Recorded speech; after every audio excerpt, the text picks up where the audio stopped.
Shrimati Sonia Gandhi chairperson Congress parliamentary party ने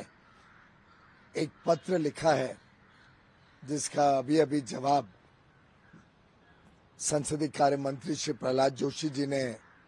उनको भेजा है। हमें आश्चर्य है कि इतने वरिष्ठ नेता इतने वर्षों से सदन के सदस्य रहने के बावजूद श्रीमती सोनिया गांधी जी को इतना भी नहीं पता है कि सदन की कार्रवाई कैसे बुलाई जाती है, उसकी परंपराएं क्या हैं, उसके कानूनी प्रावधान क्या हैं। हमारे भारत के संविधान के अनुच्छेद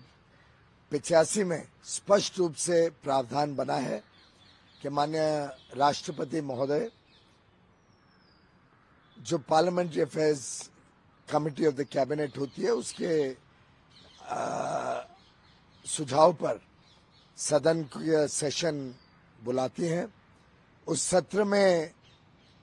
क्या चर्चा होने वाला है, क्या एजेंडा है, क्या बिजनेस होगा, वो परंपरा से चाहे सरकार किसी भी पार्टी की रही हो, परंपरागत जब सत्र शुरू होने वाला होता है उसके पहले या तो बिजनेस एडवाइजरी कमेटी या फ्लोर लीडर्स की बैठक में इस पे चर्चा होती है। ये परंपरा भी रही है, ये संवैधानिक प्रावधान भी है और वर्षों से किसी की भी सरकार रही हो यही सिलसिला चलते आ रहा है।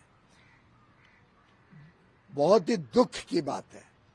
कि श्रीमती सोनिया गांधी जी, कांग्रेस पार्टी और विपक्ष ने इसको भी राजनीतिक विवादों में डालने की कोशिश की है। मैं समझता हूं पार्लियामेंट, हमारा संसद भारत की शान है, भारत के लोकतंत्र का मंदिर है और उसको राजनीतिक विवादों में हमें घेरना नहीं चाहिए।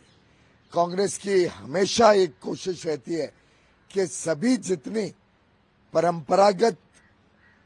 हमारी जो संस्थाएं हैं, जो हमारा संविधान है, उसको वाद विवाद में डालने की जो एक कांग्रेस की कोशिश रहती है